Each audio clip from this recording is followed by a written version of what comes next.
Hey everybody, today we're going to be talking about triangles, so make sure you've got your notebooks out ready to take notes.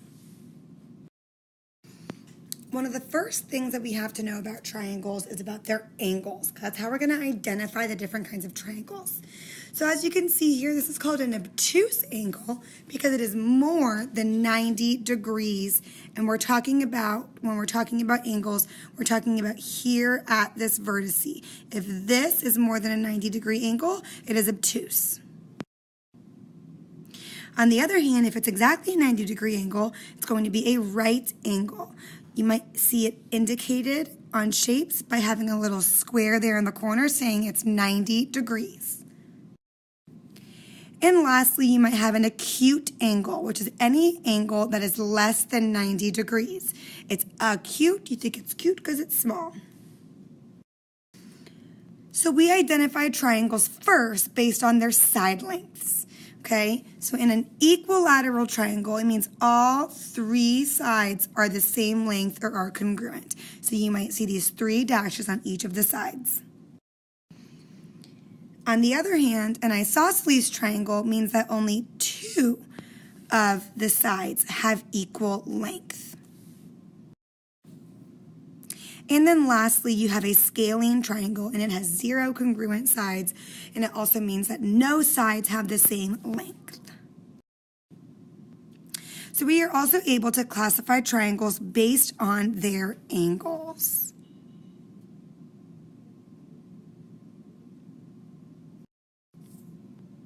In order for a triangle to be an acute triangle, it has to have 3 acute angles.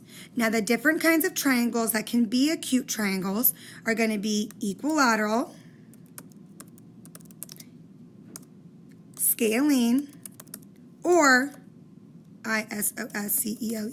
isosceles. All 3 types of triangles can be acute triangles, meaning that they have acute angles. An equilateral triangle is going to be the only kind of triangle that will always be an acute equilateral triangle. You can never have a right or an obtuse equilateral triangle. It does not work. The other kind of angle triangles can be a little bit more tricky. So for a right triangle, it will always have 2 acute angles, which you can see right here and here are going to be acute, but it will have 1 right. An obtuse triangle will also always have 2 acute angles and 1 that is greater than 90 degrees. Now, what's very confusing here is that a right triangle can be scalene or isosceles, and that's the same thing for obtuse. I feel like I just said it could be a right scalene or a right isosceles, and it can be an obtuse scalene or an obtuse isosceles. It can never be a right equilateral or a right obtuse. Any kind of right triangle has to be acute. So when we name our triangles, we're going to name it based on the side length that's different.